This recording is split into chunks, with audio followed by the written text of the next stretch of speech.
versículo de número 45 em diante,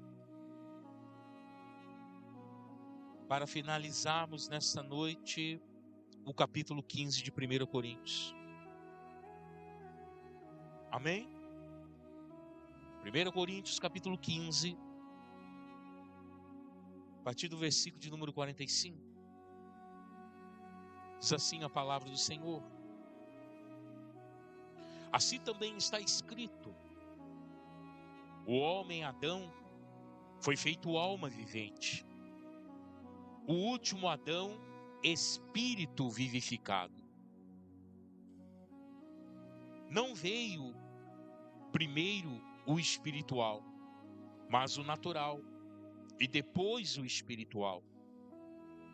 O primeiro homem, sendo da terra, é terreno. O segundo homem é do céu. Qual o terreno, tais são também os terrenos. E qual o celestial, tais também os celestiais. E assim como trouxemos a imagem do terreno, assim traremos também a imagem do celestial.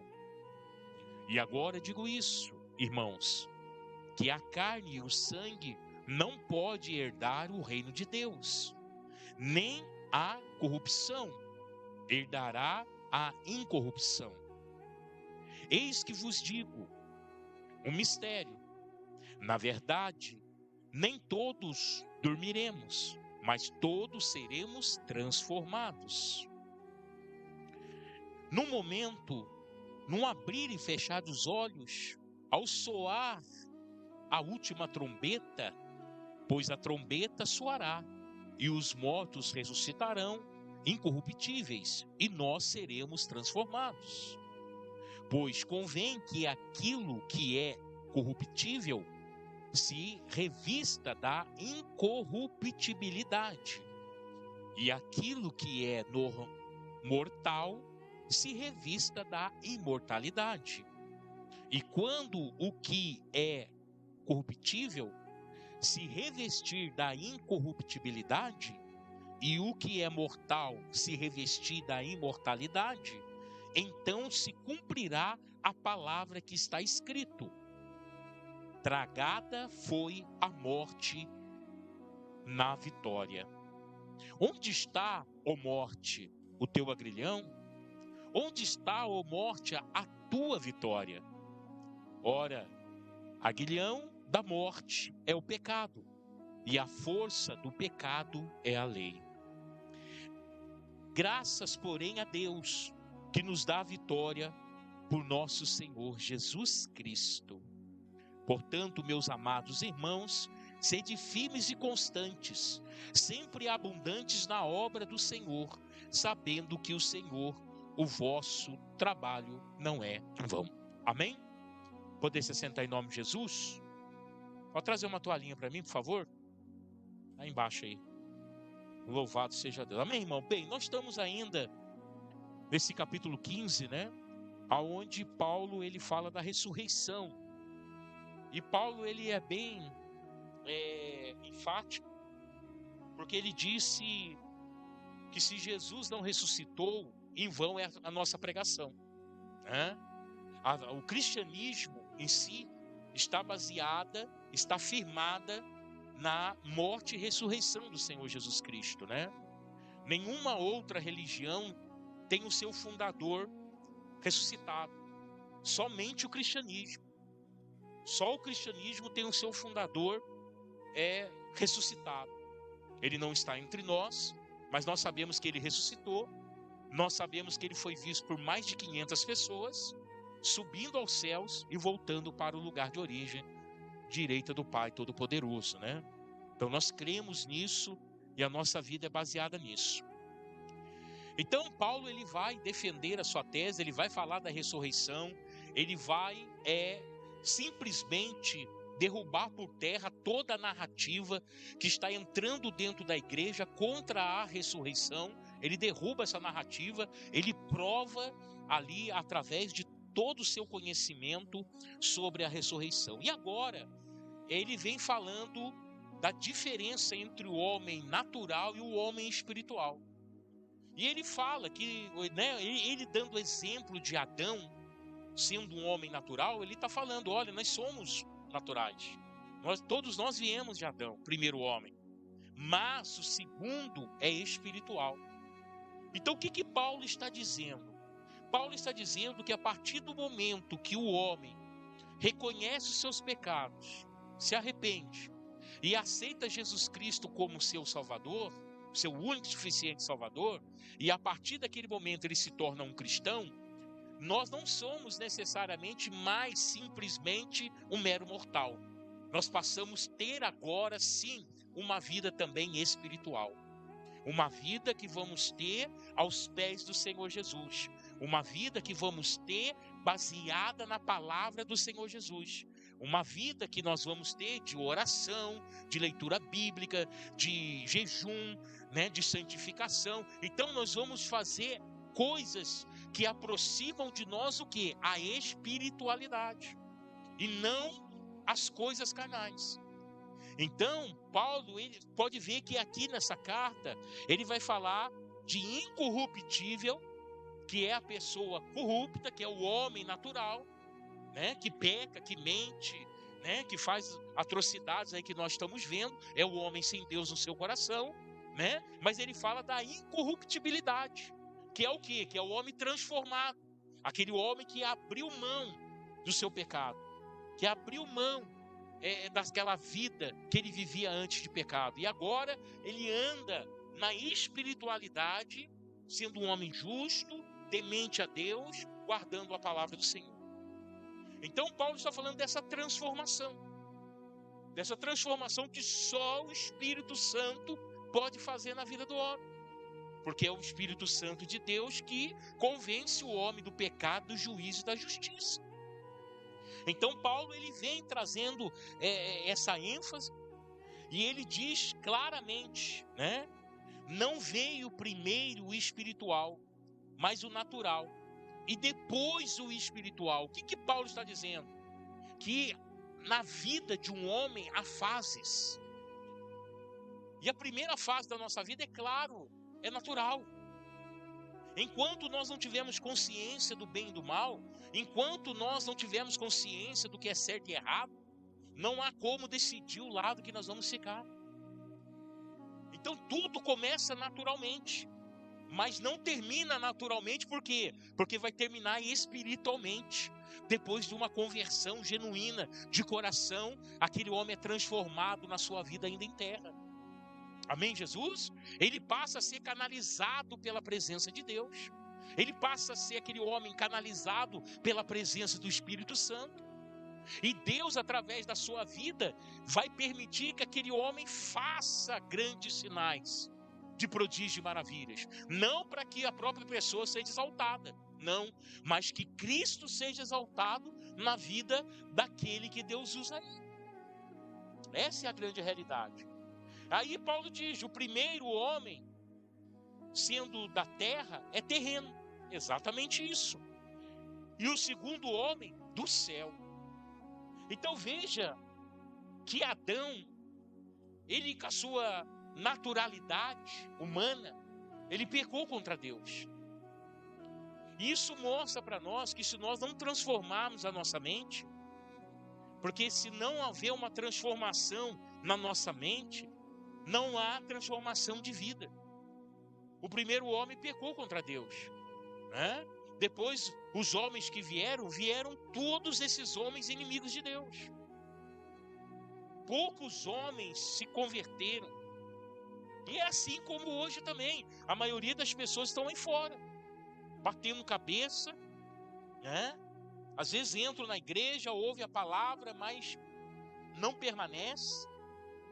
Porque a palavra do Senhor diz lá, Jesus disse, né? A parábola do semeador, da semente que cai entre espinhos. E ali você vai ouvir a explicação do Senhor Jesus. Ele fala, olha, a semente caiu e foi aceita com bom grado no primeiro momento, mas veio as preocupações do mundo. E as preocupações do mundo sufocaram a semente, que era a palavra de Deus, no coração daquela pessoa. E o que ela fez? Ela abandonou. Ela não vingou. Não conseguiu crescer. A pessoa não permanece na igreja, ela vai embora. Por quê? Porque a preocupação desse mundo sufoca a palavra de Deus na nossa vida. Porque andar pela fé não é uma coisa fácil. Você vê porta fechada, você vê situação dando errado, você vê perdendo alguma coisa e você ainda tendo que andar pela fé. Então, somente uma conversão genuína, somente se tornando um homem espiritual em pleno ambiente natural, nós podemos prosseguir em frente, porque as lutas são grandes, as batalhas são terríveis, e nós temos que estar de pé para suportá-las em Cristo Jesus. Amém? Aí ele diz: assim como trouxemos a imagem do terreno, assim traremos também a imagem do celestial. Pô, você olha para mim, eu tenho carne, sangue corre nas minhas veias, amém? Tem músculo, tendão, tem osso, natural, amém? Se eu sair correndo agora ali, pular na frente do carro, eu morro, amém?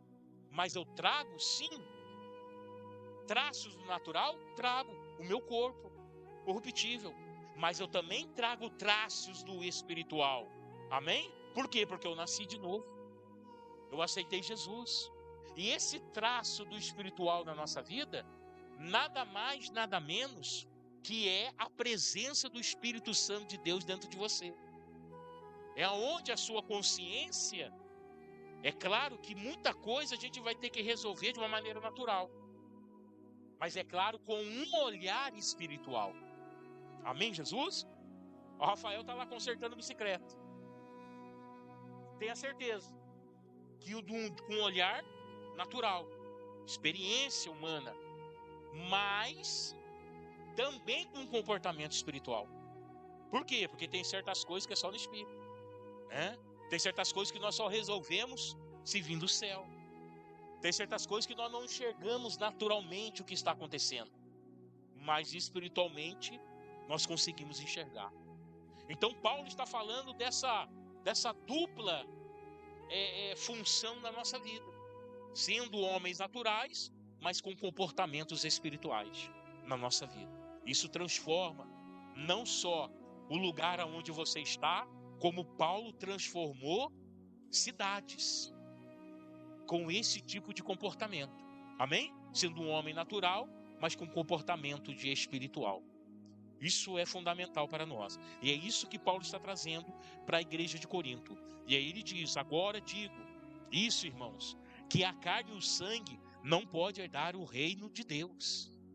Meu irmão, isso aqui, matéria, não vai herdar o reino de Deus. O pó da terra vai voltar, a não ser no arrebatamento. A única maneira, mesmo assim no arrebatamento, você vai ser arrebatado vivo. Mas quando você chegar lá, você já está transformado. Você já deixou o sangue para trás. Você já deixou o corpo para trás. O seu corpo já se transformou em outro cronômetro. Está correndo. Estamos na hora extra. A qualquer momento Jesus pode voltar nessas nuvens. E aí olha o que Paulo diz. Ele fala que seremos transformados num momento, olha só como ele diz, num momento, num abrir e fechar de olhos, como Jesus disse, né? Como o relâmpago que cruza do ocidente para o oriente. Você já viu um relâmpago? Piscar de olho, né? Pum, já foi. Assim será o arrebatamento. Amém? E olha Paulo falando categoricamente. Num momento, num abrir e fechar de olhos, ao soar da última trombeta. Pastor, mas trombeta é um negócio tão antigo, tem tantos instrumentos novos aí que faz mais barulho que trombeta. Mas o negócio com Deus é trombeta. Amém? O que vai soar é a trombeta. Amém? E olha o que Paulo diz: ao soar a última trombeta, pois a trombeta soará, e os mortos ressuscitarão, incorruptíveis, transformados. O pecado já não domina mais a vida deles. Amém?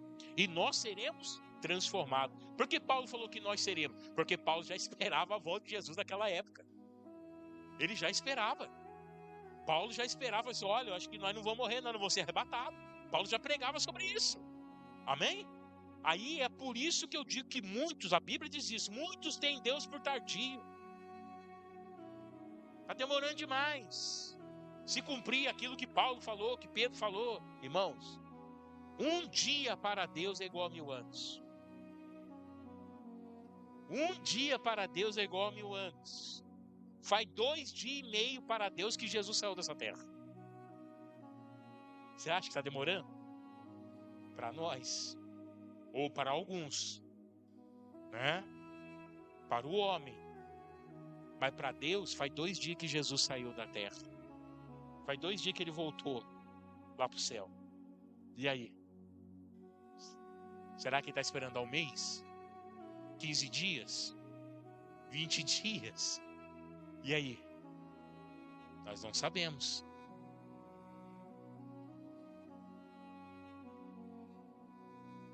Todos vão, toda a terra. Não, todos vão. Por quê? Porque ao soar a trombeta, o planeta inteiro vai ouvir. Todos ficarão chocados com o barulho. E aí depois, os mortos ressuscitarão primeiro, porque eles morreram primeiro. Isso, vão ouvir. Vai ser a ordem para eles ressuscitarem. E nós desapareceremos. Aí todo mundo fala assim, nossa, aquele som alto, depois eu fui procurar minha esposa, não achei mais. Naquele som alto, fui procurar meu marido, não achei mais. Meus filhos. Amém? Mas toda a terra vai ouvir. Não é só para quem vai subir, não. Todo o planeta vai ouvir o som dessa trombeta. E eu acredito que vai ser um som estridente, muito alto, ensurdecedor, que vai sabe, trazer o terror na terra. O terror na terra. Amém? Eu acredito nisso.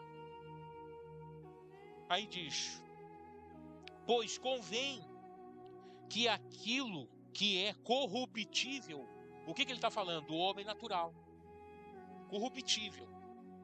O homem pecador. Corruptível. Aí ele diz, se revista da incorruptibilidade.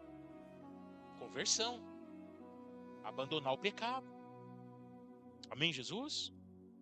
E aquilo que é mortal se revista de imortalidade. Então, irmãos, uma vez que nós passamos aí pelo teste, chegamos ao grande momento de se encontrar com o Senhor Jesus, não vai haver mais corrupção na nossa vida.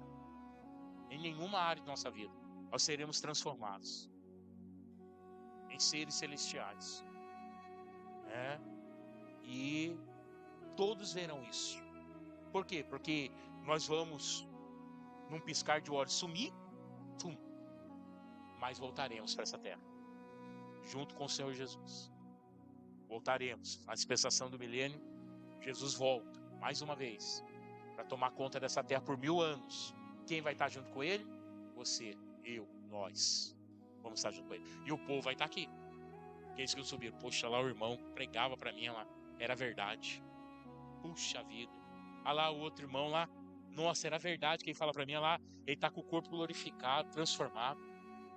Vamos ver.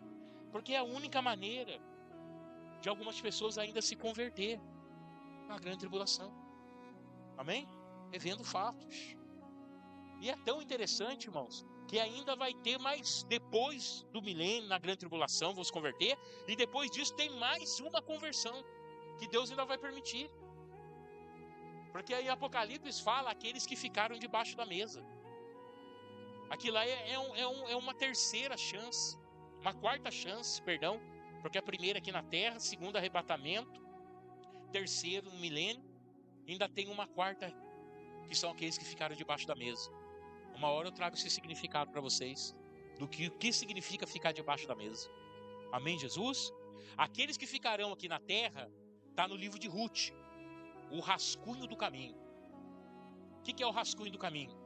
Era aqueles alimentos bons, que eram colhidos, colocados no cesto, mas por algum motivo caíram do cesto, e ficaram pelo caminho.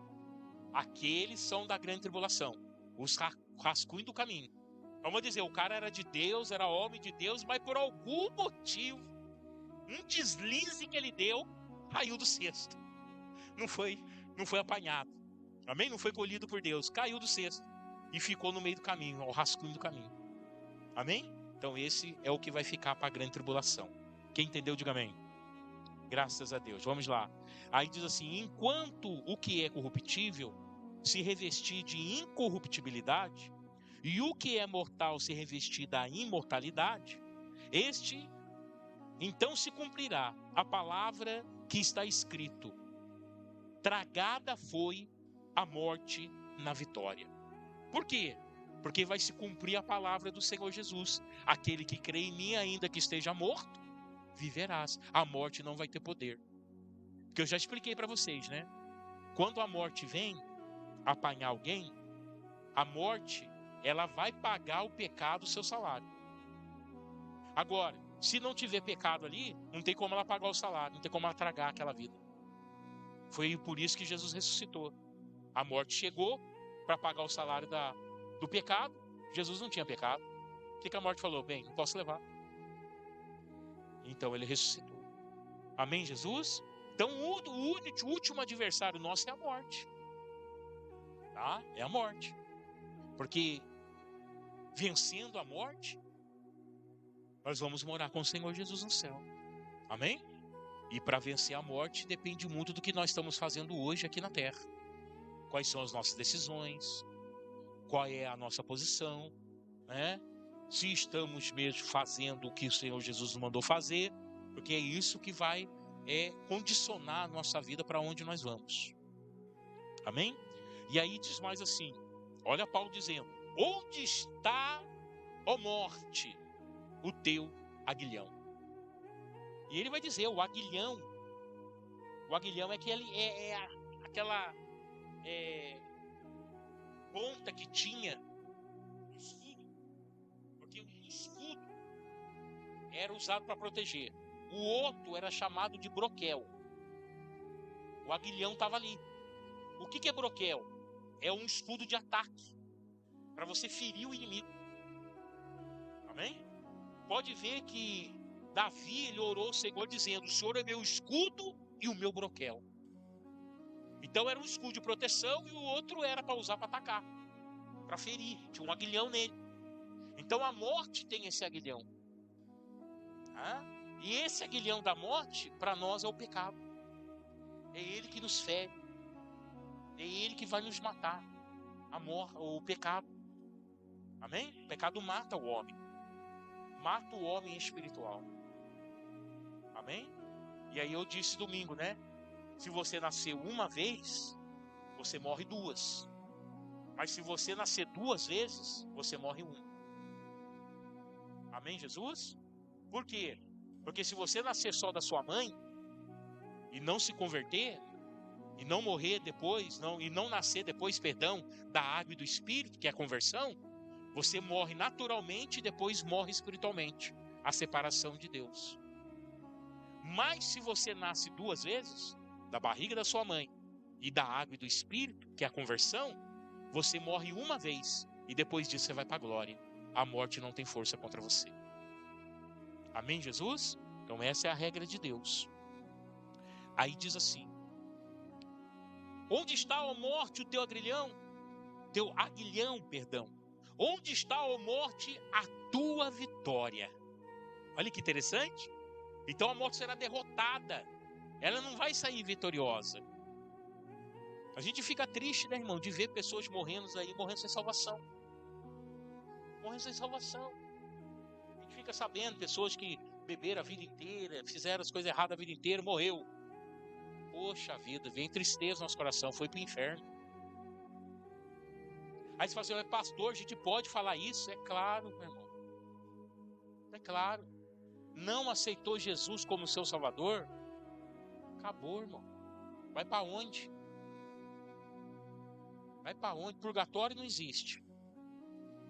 Só existe o céu ou o inferno. Deus criou o inferno para o homem morar lá? Não. Era o cativeiro do diabo. Mas infelizmente, alguns homens querem ir para lá com as suas decisões. Amém? Com as suas maneiras de viver, infelizmente. Aí diz assim: ora, o aguilhão da morte é o pecado, e a força do pecado é a lei. Por que ele fala da lei aqui? Por que ele cita a lei? Porque a lei, naquela época, a lei, ela teve o seu momento. Depois a lei não conseguia mais justificar o homem. Não conseguia mais justificar o pecado do homem. Por quê? Porque a lei perdeu força. Não porque a lei de Deus era falha. Não, porque o homem parou de cumprir a lei. Essa é a grande realidade. No entanto, na época que Jesus se encontrou com os fariseus, eles tinham outra lei. Já não tinha mais a lei de Moisés. A lei deles era a lei dos anciões. Então, não é que a lei era ruim, não é que a primeira lei, a lei que veio lá de Moisés, era uma lei falha. Não, não era. Mas o homem deixou de cumprir. E aí não tinha mais como a lei salvar o homem, só condenava o homem pelas suas atitudes. Então veio a graça. Aí o pessoal fala, veio a graça agora, pezinho pro alto, né? Pior do que a lei. Porque na lei era olho por olho e dente por dente. Se você olhava assim pro seu irmão, vou matar aquele cara. Não era pecado na lei. Na graça é. Se você olhar e desejar matar alguém, você já matou ele. Se você olhar para uma mulher e falar assim, nossa, queria aquela mulher para mim, você já adulterou. Se fosse na lei, não era pecado. Mas na graça você já adulterou. Você já pecou. Você já traiu a sua esposa. A esposa já traiu o marido. Já traiu. Na lei, se você visse alguma coisa que outra pessoa tinha, e você fala assim, bem, queria um negócio daquele lá igual para mim. Não era pecado. Na lei. Mas na graça é. Se você cobiçar alguma coisa do próximo, é pecado. Amém, Jesus? Então entenda que a graça, hoje que nós vivemos a dispensação da graça, que já estamos há 2.500 anos nela, e eu acredito que já está no final, é mais difícil de se viver do que na lei. Amém, Jesus? Porque tudo hoje, se você ter segundas intenções, você já está pecando. Então por isso nós temos, que Jesus disse, vigiai e orai. Porque a carne é fraca, mas o espírito já está pronto. Se nós não vigiar e não orar, meu irmão, já era. E é interessante que o vigiar vem primeiro do que orar. Então não adianta orar muito e não vigiar. Amém? Não vigiar o olho, vigiar a boca, não adianta. Você precisa vigiar primeiro para depois orar. Amém? Aí ele diz, graças, porém, a Deus, que nos dá a vitória por nosso Senhor Jesus Cristo. Olha que interessante. Graças, porém, a Deus. Ele está falando da graça, da dispensação da graça, que nos dá o nosso Senhor Jesus Cristo. E aí ele encerra dizendo, portanto, meus amados irmãos, sede firmes e constantes. Primeira coisa, firme. Firme no quê? Na palavra. Firme no quê? Na sua decisão de conversão. Um homem firme. Tá? Estava estudando sobre isso, irmãos. E quando João teve a revelação do Apocalipse, ele escreveu para uma igreja dizendo, olha, eu conheço as tuas obras, sei que você não aceita falsos profetas, falando na minha percepção para que você entenda. Sei que você tem lutado contra os enganadores, né? Tem trabalhado muito, você não diminuiu o seu trabalho. Não diminuiu o seu trabalho. Mas uma coisa tenho contra vós, que deixasse o seu primeiro amor. Aí eu fui e falei, peraí, deixa eu ver o que é isso. Eu comecei a estudar. Irmãos, é pecado. Aquela igreja cometeu um pecado. E por isso ele deixou o primeiro amor. Mas que tipo de pecado? O desânimo? Deixar o desânimo tomar conta? Não. Abrir mão de fazer o que estava... Não. Ele pecou porque ele caiu, fez alguma coisa... Não.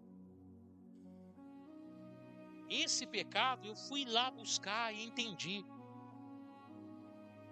Essa igreja especialmente deixou o primeiro amor porque eles começaram a... Como é que era a palavra mesmo, meu Deus do céu? Convivente com o pecado de outros. Sabe aquele negócio, ó? O cara vê um homossexual. O que você tem que falar para ele? Ô, irmão, seguinte, irmão, você morrer, você vai pro inferno. Mas a igreja, quando chegava alguém assim, abraçava, ó, fica aí com nós. Deus te abençoe. Não pregava e era convivente com o erro dos outros. Esse era o problema da igreja que deixou o primeiro amor. Ele passou a ser convivente com o pecado, a aceitar que as pessoas fizessem coisas erradas e não combateu. Aí ele deixou o primeiro amor. E o que Jesus diz para ele? Lembre-se de onde caíste, da onde começou, quando começou isso, volta lá, se arrepende. Então quer dizer, o que Jesus está falando? Vai lá, repreende lá o pessoal lá, que foi lá que você errou, repreende todo mundo, fala que eu não aceito isso, né? Porque se você não fizer isso, eu vou remover o seu candelabro. Sua salvação, irmão. Amém? Então, nós não podemos pecar e não podemos ser conviventes com o pecado dos outros. Senão você deixa o primeiro amor. Sabe esse negocinho que... não tem nada a ver, não. Sabe esse negocinho? Não tem nada a ver, não. Eu tô assistindo um negocinho lá na televisão, lá não tem nada a ver, não. Tô assistindo um tarde de Big Brother lá. Não tem nada a ver, não. Assistindo um tarde de Pânico lá. Esmoezado, tudo. Não tem nada a ver, não. Televisão, isso aí não sobe meu coração, não. Convivente, irmão. Convivente, cuidado. Amém, Jesus? Nós não podemos nem pecar, nem andar no pecado, e não podemos nem ser convivente com o pecado. Eu tenho um amigo de muitos anos, meu parceiro, ele anda no pecado, mas você já pregou para ele? Não, deixa ele para convivendo. Isso é deixar o primeiro amor. Amém? Portanto, meus amados irmãos, sede firmes e constantes. É oscilante? É de duplo ânimo? Um dia? Não. Constante. Constante. A nossa fé, eu não posso um dia estar lá arrebentando, falando em línguas, e o outro dia estar lá, não. Por quê? Porque as situações aqui fora não podem me mudar.